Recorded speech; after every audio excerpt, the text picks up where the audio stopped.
Hi மக்களே, நம்ம இன்னைக்கு என்ன பண்ண போறோம்னா ப்ரௌனி. வாங்க பார்க்கலாம். ஃபர்ஸ்ட் ஸ்டவ் ஆன் பண்ணிக்கலாம். அதுல இந்த சாக்லேட்டும் அந்த பட்டரும் போட்டு நம்ம ஹீட் பண்ண போறோம். அதுக்கு ரெடி பண்ணிக்கலாம். ஸ்டீமர் ரெடி பண்ணலாம். இந்த சாக்லேட்ஸ் இல்ல பட்டர் ஆட் பண்ணணும். இந்த அளவுலாம் இல்லை, நமக்கு எவ்வளவு தேவையோ அவ்வளவு பட்டர் ஆட் பண்ணிக்கலாம். பட்டர் நிறைய போட்டிங்கன்னா நல்லா இருக்கும்.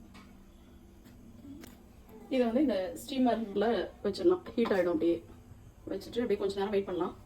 இந்த பட்டரும் சாக்லேட்டும் வந்து மெல்ட் பண்ணி வச்சிருக்கோம்.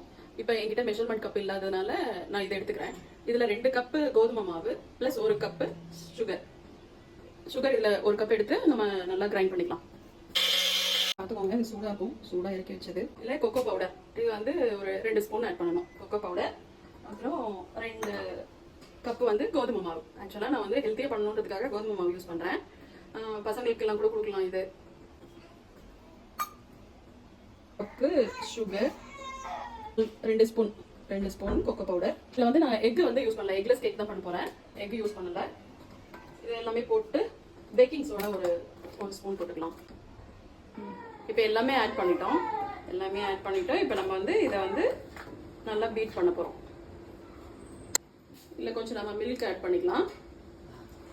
இப்போ இது வந்து நல்லா மெல்ட் ஆயிடுச்சு. நல்லா மிக்ஸ் பண்ணிக்கலாம். நம்ம இப்போ இதில் கொஞ்சம் நட்ஸ் ஆட் பண்ணுறோம்.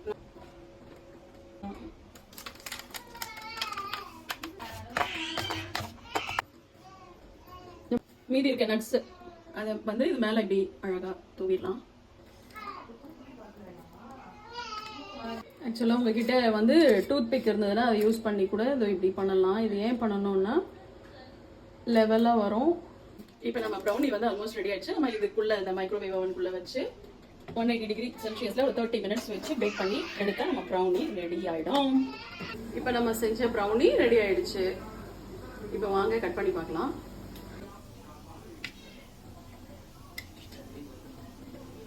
சுட சுட ப்ரௌனி ரெடி ஆயிடுச்சு. வாவ், சூப்பரா இருக்கு. இப்ப சுட சுட ப்ரௌனி ரெடி ஆயிடுச்சு. இது கூட நீங்க இது ஆறுனதுக்கு அப்புறம் வச்சு சாப்பிட்டீங்கன்னா நல்லா இருக்கும். இது கூட இன்னும் கொஞ்சம் ஐஸ்கிரீம்லாம் சேர்த்து சாப்பிட்டீங்கன்னா இன்னுமே நல்லா இருக்கும். ஸோ நீங்க ட்ரை பண்ணி பாருங்க. இந்த வீடியோ இதோட முடிஞ்சிருச்சு. நெக்ஸ்ட் வீடியோல மீட் பண்ணலாம். பை.